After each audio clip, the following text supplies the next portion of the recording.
اور ایک بات اور اللہ نے فرمائی کہ وَزَيَّنَهُ فِي قُلُوبِكُمْ، تمہارے دلوں کے اندر اے صحابہ ہم نے ایمان کو مزین کر دیا ہے۔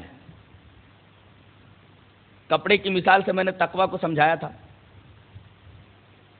کہ ایک میلے کچیلے کپڑے کو پہلے صابن سوڈا سے صاف کیا جاتا ہے، اس کے بعد اس کے اوپر بیل بوٹے بنائے جاتے ہیں، اس کی تزئین کی جاتی ہے تو کپڑا بہت خوبصورت ہو جاتا ہے۔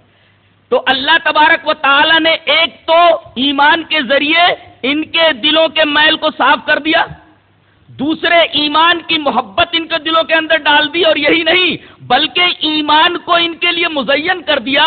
ایمان کی چادر پر، ایمان کے کپڑے کے اوپر، ان کے دلوں کے اوپر ایمان کے بیل بوٹے بنا دیے گئے، ایمان کی تزئین و آرائش کر دی گئی ہے۔ ایمان کے علاوہ انہیں کچھ اچھا نہیں لگتا۔ جیسے کپڑے کے اوپر بیل بوٹے بہت اچھے لگتے ہیں، ایسے ہی ان کے دلوں کے اوپر ہم نے ایمان کی تزئین اور آرائش کر دی ہے۔ ایمان کے علاوہ انہیں کچھ اچھا ہی نہیں لگتا ہے۔ ایک تو ایمان ان کے نزدیک محبوب، دوسرے ایمان کے علاوہ انہیں کچھ اور اچھا ہی نہیں لگتا ہے۔ اور اس کے مقابلے میں وَكَرَّهَ إِلَيْكُمُ الْكُفْرَ وَالْفُسُوقَ وَالْعِصْيَانَ، مکروہ بنا دیا ہے، ناپسندیدہ بنا دیا ہے۔ اللہ تبارک و تعالی نے صحابہ کرام کے لیے کفر کو، اللہ کی نافرمانی کو اور فسق و فجور کو، ایمان سے محبت کرتے ہیں، ایمان سے گہرا تعلق رکھتے ہیں، کفر کو انتہائی ناپسند کرتے ہیں، عصیان کو، اللہ اور اس کے رسول کی نافرمانی کو انتہائی ناپسند کرتے ہیں، فسق و فجور کو انتہائی ناپسند کرتے ہیں۔ اور آخری ٹکڑا جس پر آیت کا اختتام ہے قابل غور ہے، اور یہی ٹکڑا پوری شیعیت کا رد ہے۔ اللہ تبارک و تعالی نے فرمایا اولئک هم الراشدون، یہ لوگ راشد ہیں۔ اب راشد کی تفسیر کروں تو بات بالکل واضح ہو جائے، یہی ٹکڑا جو ان کے بارے میں کہا گیا ہے پوری دنیا شیعیت کا رد اس میں موجود ہے۔ یہ کہتے ہیں کہ ایمان لائے تھے بعد میں گمراہ ہو گئے۔ اللہ تبارک و تعالیٰ نے ان کے لیے راشدون کا لفظ استعمال فرمایا۔ ایک ہوتا ہے ضلالت، اس کے مقابلے میں آتی ہے ہدایت، اور ایک ہے غوایت، اس کے مقابلے میں آتا ہے رشد۔ ضلالت، آدمی گمراہ ہو گیا، اس کو کہتے ہیں یہ ضلالت کے راستے پر چل رہا ہے، یہ ضال ہو گیا۔ اب اگر وہ گمراہی کے اس راستے سے ہٹ کر سیدھے راستے پر آ جائے تو کہتے ہیں اس کو ہدایت مل گئی۔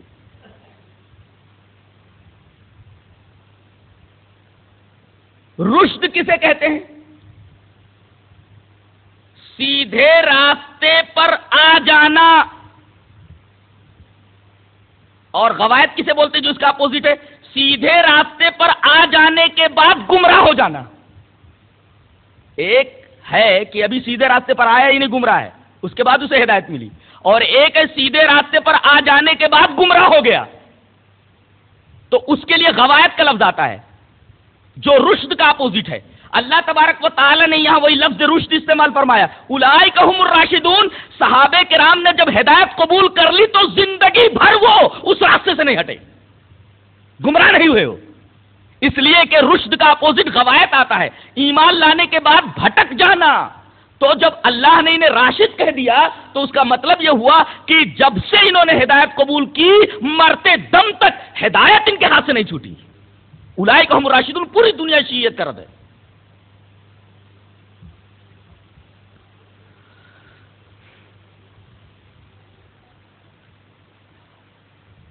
ایک جگہ اور اللہ تبارک و تعالیٰ نے ارشاد فرمایا، اور یہ بات 1500 صحابہ کرام کے بارے میں کہی جا رہی ہے۔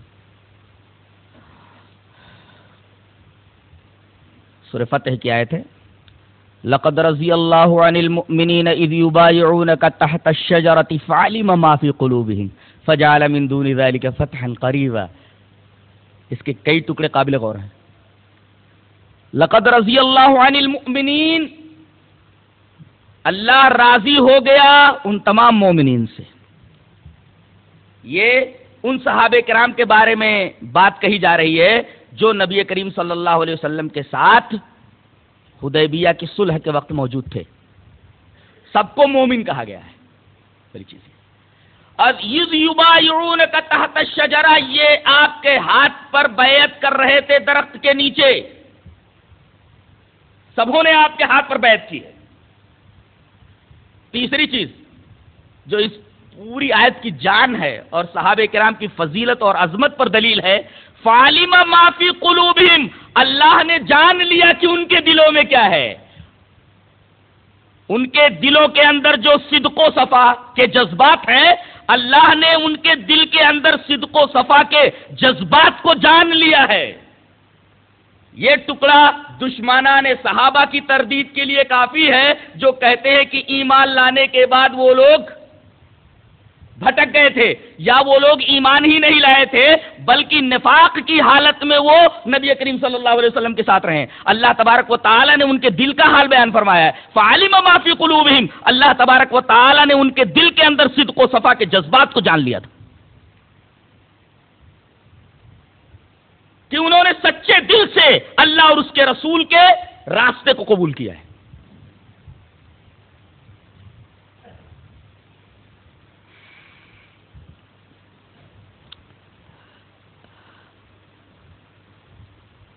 ایک جگہ سورہ بقرہ میں شروع ہی میں اللہ تبارک و تعالی نے صحابہ کرام کے بارے میں ایک بات کہی کہ وَإِذَا قِيلَ لَهُمْ آمِنُوا كَمَا آمَنَ النَّاسُ، جب ان سے کہا جاتا ہے کہ ایمان لاؤ جیسا کہ لوگ ایمان لائے، الناس سے برا صحابہ کرام، تو کہتے ہیں قَالُوا أَنُؤْمِنُ كَمَا آمَنَ السُّفَهَاءُ، کیا ہم اس طرح ایمان لائیں جیسا کہ یہ بے وقوف لوگ ایمان لائے ہیں. انہوں نے صحابہ کرام کو بے وقوف کہا. اللہ تبارک و تعالی نے صحابہ کرام کا دفاع کرتے ہوئے یہ فرمایا الا انہم هم السفہاء، میرے رسول کے صحابہ بے وقوف نہیں ہے، بے وقوف تو یہی لوگ ہیں. الا انہم هم السفہاء، حصر کے ساتھ فرمایا میرے نبی کے صحابہ بے وقوف نہیں ہیں. ارے یہ تو دنیا کی سب سے عجیب و غریب جماعت ہے اور دنیا کی سب سے حیرت انگیز جماعت ہے اور دنیا کی سب سے عظیم الشان جماعت ہے، دنیا کی سب سے عقل مند جماعت ہے. اور میں یہ کہوں تو بے جا نہ ہوگا کہ سب سے زیادہ عقل مند صحابہ کرام کی جماعت تھی. انہوں نے دنیا کو داؤں پر لگا کر کے آخرت کو حاصل کر لیا. اس سے بڑی عقل مندی اور کیا ہو سکتی ہے؟ دنیا فانی کو حاصل کر کے انہوں نے عالم ابدی کو ہمیش کے لیے، اس کی نعمتوں کو ہمیش کے لیے حاصل کر لیا. اس سے زیادہ عقل مند اور کون لوگ ہو سکتے؟ اسی وجہ سے اللہ نے فرمایا کہ بے وقوف وہ نہیں ہے، بے وقوف تم ہی لوگ ہو، ایسا فرمایا گیا. الا انہم هم السفہاء ولکن لا یعلمون، کاش کہ انہیں علم ہوتا، انہیں علم ہوتا. ایک تو اللہ تبارک و تعالیٰ نے نبی کریم صلی اللہ علیہ وسلم کے صحابہ کی طرف سے دفاع کیا کہ بے وقوف میرے نبی کے صحابہ نہیں، بے وقوف تم ہو. اور دوسری بات یہاں یہ معلوم ہوئی کہ صحابہ کرام کے ایمان کو معیار اور کسوٹی قرار دیا گیا ہے کہ اپنے ایمان کو اگر جانچنا ہو تو ایک کسوٹی رکھ دی گئی ہے، ایک معیار رکھ دیا گیا، وہ صحابہ کرام کا ایمان ہے. صحابہ کرام کا ایمان معیار اور کسوٹی ہے. اگر ایسا ایمان تمہارا ہے جیسا میرے رسول کے صحابہ ایمان لائے، اگر تم ویسے ہی ایمان لاتے ہو تب تم ہدایت یاب ہو. سورہ بقرہ کے آگے چل کر کے جہاں پہلے پارے کا اختتام ہو رہا ہے اس کے اندر اللہ تبارک و تعالی نے یہ معیار بیان فرمایا فَإِنْ آمَنْتُمْ بِمِثْلِ فَإِنْ آمَنُوا بِمِثْلِ مَا آمَنْتُمْ بِهِ فَقَدْ اهْتَدَوْا، اگر یہ لوگ اسی طرح ایمان لے آئے جیسا کہ تم ایمان لائے ہو اے میرے نبی کے صحابہ، فَقَدْ اهْتَدَوْا، تو انہیں ہدایت ملے گی. اللہ اکبر. صحابہ کرام کے ایمان کو معیار ہدایت قرار دیا گیا کہ اگر آدمی کو ہدایت لینا ہے، ہدایت حاصل کرنا ہے تو نبی کریم صلی اللہ علیہ وسلم کے صحابہ کرام کے ایمان کو معیار قرار دے اور کسوٹی قرار دے. ویسا ایمان لائے تب ہدایت یاب ہوگا. صحابہ کرام کے ایمان کو معیار ہدایت قرار دینا صحابہ کرام رضوان اللہ تعالی علیہم اجمعین کی فضیلت اور عظمت پر ایک کھلی ہوئی دلیل ہے.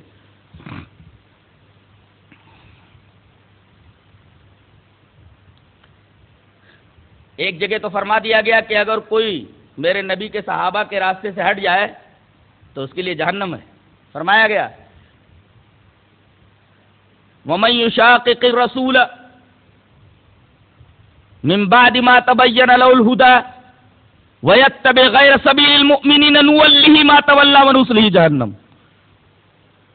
جو رسول کی مخالفت کرے اور مومنین کے راستے کی اتباع نہ کرے، یہاں المومنین سے برا صحابہ کرام کے راستے سے ہٹ کر کے کسی اور کا راستہ پکڑ لے، نصلہ جہنم، تو ہم اس کو جہنم میں ڈال دیں گے.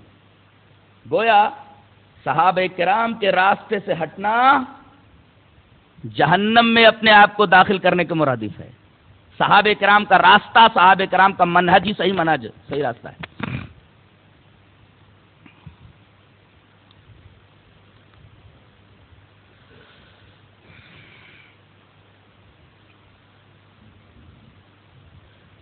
ایک جگہ صحابہ کرام کے تینوں گروہوں کی تعریف فرمائی اللہ تبارک تعالیٰ نے. اللہ اکبر. مہاجرین کی تعریف فرمائی ایک آیت کے اندر، انصار کی تعریف ایک آیت میں فرمائی، اور اس کے بعد صحابہ کرام کے ایک گروہ کی تعریف فرمائی. آیات اس طرح ہیں: للفقراء المهاجرين الذين اخرجوا من ديارهم واموالهم يبتغون فضلا من الله ورضوانا وينصرون الله ورسوله اولئك هم الصادقون. اللہ والذین تبوؤوا الدار والایمان من قبلهم يحبون من هاجر الیہم ولا يجدون في صدورهم حاجة مما اوتوا ويؤثرون على انفسهم ولو كان بهم خصاصة اولئك هم المفلحون. والذین جاءوا من بعدهم يقولون ربنا اغفر لنا ذنوبنا ولاخواننا الذين سبقونا بالایمان ولا تجعل في قلوبنا غلا للذين آمنوا ربنا انك رؤوف رحيم.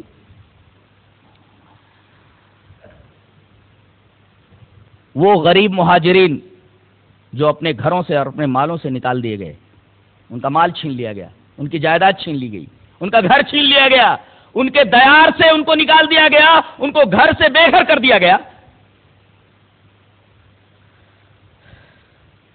یبتغون فضلا من اللہ ورضوانا، انہوں نے اللہ کی رضا کے لیے اپنا گھر بار سب کچھ چھوڑ دیا.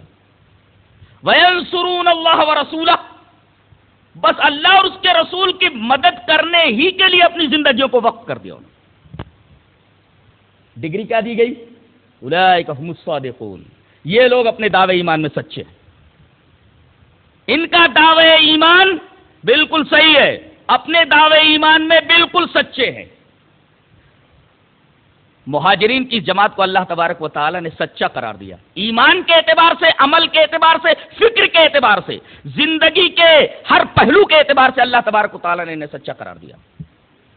اس کے بعد انصار کی جماعت کے بارے میں اللہ فرماتا ہے: والذین تبوؤوا الدار والایمان من قبلہم، اور وہ لوگ جنہوں نے ٹھکانہ بنا لیا دار میں، دار سے مراد یثرب مدینہ، گھر کو انہوں نے ٹھکانہ بنا لیا، والایمان، اور ایمان کو اپنا ٹھکانہ بنا لیا. یہاں قابل غور بات یہ ہے کہ ایک بات تو یہ کہی گئی کہ انہوں نے دار کو یعنی مدینہ کو اپنا گھر بنا لیا، مدینہ میں اپنا ٹھکانہ بنا لیا. دوسری بات یہ کہی گئی ایمان میں اپنا ٹھکانہ بنا لیا. گویا ایمان ایک گھر ہے، ایمان ایک شہر ہے، ایمان ایک بستی ہے، ایمان ایک گاؤں ہے، بس ایمان کے گاؤں میں جا کر بس گئے ہیں. اللہ اکبر. ایمان کے شہر میں اپنا گھر بنا لیا ہے. کتنی بڑی بات ہے. میں نے جب اس لفظ ایمان پر غور کیا تو میں حیرت زدہ رہ گیا کہ اللہ تبارک و تعالیٰ نے یہاں یہ بات کہی ہے کہ انہوں نے مدینہ کے اندر گھر بنا لیا، ٹھکانہ بنا لیا، اور ایمان میں انہوں نے اپنا گھر بنا لیا ہے، ایمان میں ٹھکانہ بنا لیا ہے. ان سے پہلے، کن سے پہلے؟ مکہ سے جو ہجرت کر کے مدینہ آئے، ان کے آنے سے پہلے ان لوگوں نے ایمان کے اندر اپنا گھر بنا لیا تھا. مراد انصار ہیں. یحبون من ہاجر الیہم، یہ محبت کرتے ہیں مہاجرین سے. پاکستان والوں کے لیے لمحہ فکر ہے کہ یہاں سے جو لوگ ہجرت کر کے گئے آج بھی مہاجرین ہیں، لمحہ فکر ہے ان کے لیے. اور یہاں کہا جا رہا ہے کہ مہاجرین سے وہ محبت کرتے ہیں. پاکستان کا اسلام کون سا اسلام ہے جی؟ اللہ فرما رہا ہے کہ مہاجرین سے محبت کرتے تھے، یہ مہاجرین سے محبت کرنے والے تھے. جو لوگ اپنا گھر بار چھوڑ کر کے ان کے پاس آئے، ان سے بے پناہ محبت کرنے والے. پاکستان والوں کے لیے لمحہ فکر ہے آیت کریمہ کا یہ ٹکڑا. یحبون من ہاجر الیہم، مہاجرین سے محبت کرنے والے. ولا یجدون فی صدورہم حاجۃ مما اوتوا، اور نبی انصار کو چھوڑ کر کے مہاجرین کو اگر کچھ دیتے تھے تو صحابہ کرام کو انصار کو برا نہیں لگتا تھا کہ نبی انہیں کیوں دے رہے ہیں. اپنے دل میں وہ کسی قسم کا دغدغہ، اپنے دل میں کسی قسم کا انقباض، اپنے دل میں کسی قسم کی چبھن، اپنے دل میں کسی قسم کی کسک وہ نہیں پاتے تھے. اس طریقے کا ان کا دل مہاجرین کے لیے صاف تھا. کیا یہاں سے پاکستان جانے والے لوگ ان کی نگاہوں میں ویسے ہی ہے جو وہاں کے اصلی باشندے ہیں؟ کیا وہ مہاجرین سے محبت کرتے ہیں؟ کیا مہاجرین کے تئیں ان کے دل صاف ہیں؟ کیا ان کو وہی مراعات حاصل ہے حکومت کی طرف سے جو وہاں کے اصلی باشندوں کو حاصل ہے؟ وَلَا يَجِدُونَ فِي صُدُورِهِمْ حَاجَةً مِّمَّا أُوتُوا وَيُؤْثِرُونَ عَلَىٰ أَنفُسِهِمْ وَلَوْ كَانَ بِهِمْ خَصَاصَةٌ. خود کی بہت زیادہ ضرورت ہو کسی چیز کی، خود کو ضرورت مند ہونے کے باوجود اپنے اوپر دوسروں کو ترجیح دیتے ہیں. اور ایسے لوگوں کے بارے میں اللہ تبارک تعالیٰ نے فرمایا اولئک هم المفلحون. مہاجرین کے بارے میں فرمایا اولئک هم الصادقون، یہ سچے ہیں. اور انصار کے بارے میں فرمایا اولئک هم المفلحون، یہ کامیاب ہیں. ایک کو صادق ہونے کا سرٹیفکیٹ دے دیا اور دوسرے کو کامیاب ہونے کا. وَيُؤْثِرُونَ عَلَىٰ أَنفُسِهِمْ وَلَوْ كَانَ بِهِمْ خَصَاصَةٌ کی تفسیر میں امام بخاری رحمۃ اللہ علیہ ایک حدیث پاک بخاری کتاب التفسیر میں لائے ہیں کہ نبی کریم صلی اللہ علیہ وسلم کے پاس ایک آدمی آیا، چاہتا تھا کہ میں نبی کا مہمان بنوں، لیکن اس وقت نبی کریم صلی اللہ علیہ وسلم کے پاس مہمان نوازی کے لیے کچھ نہیں تھا. حضرت ابو طلحہ انصاری نے کہا کہ اللہ کے رسول مہمان کو اپنا مہمان بنا لیتا ہوں. گھر لے گئے، بیوی سے کہا کھانے کے لیے کچھ ہے؟ شام کا کھانا رکھا تاکہ ایسا کریں گے کہ بچوں کو کسی طریقے سے بہلا پھسلا کر سلا دیں گے اور مہمان کو کھانا کھلا دیں گے، اور جب ہم لوگ کھانے کے لیے بیٹھیں گے تو چراغ بجھا دیں گے تاکہ مہمان یہ سمجھے کہ ہم لوگ بھی اس کے ساتھ کھا رہے ہیں اور اس کا پیٹ بھر جائے. انہوں نے ایسا ہی کیا. صبح جب حضرت ابو طلحہ نبی کریم صلی اللہ علیہ وسلم سے فجر میں ملے، نبی کریم صلی اللہ علیہ وسلم انہیں دیکھ کر مسکرائے، اس لیے کہ رات ہی میں یہ آیت نازل ہو چکی تھی.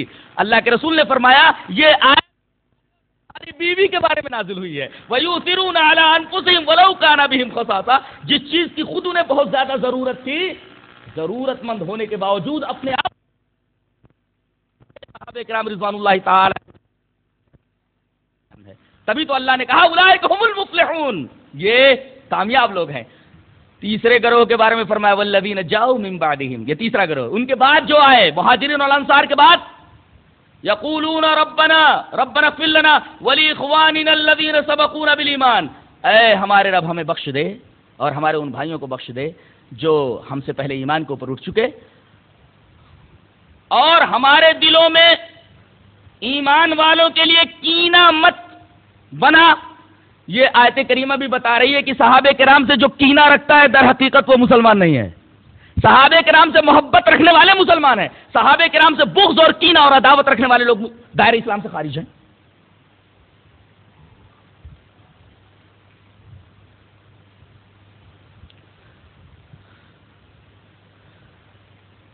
ایک سوال یہاں کیا جا سکتا ہے کہ صحابہ کرام سے بہت ساری غلطیاں ہوئیں، کسی سے زنا سرزد ہوا، کوئی میدان جنگ چھوڑ کر بھاگ کھڑا ہوا. حضرت عثمان غنی رضی اللہ تعالیٰ عنہ پر یہ الزام ہے کہ وہ میدان جنگ سے بھاگ کھڑے ہوئے تھے. بعض صحابہ کرام کے بارے میں زنا کا ثبوت ملتا ہے اور کچھ غلطیوں کا صدور صحابہ کرام سے ملتا ہے.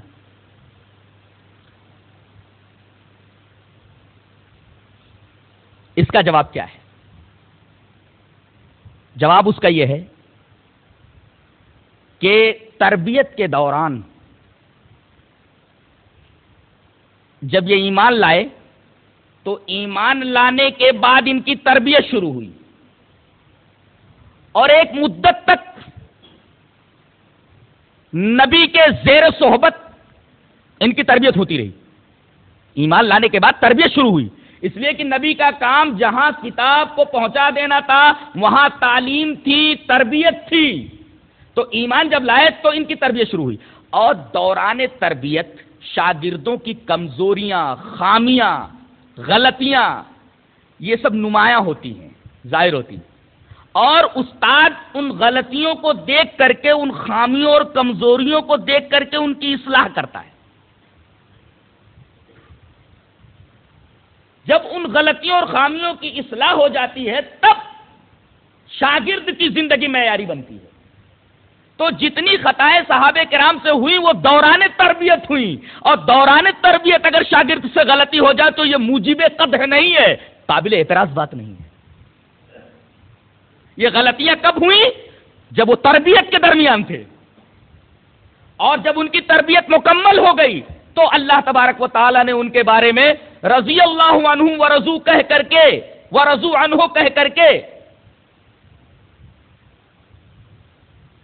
خامیوں سے پاک، غلط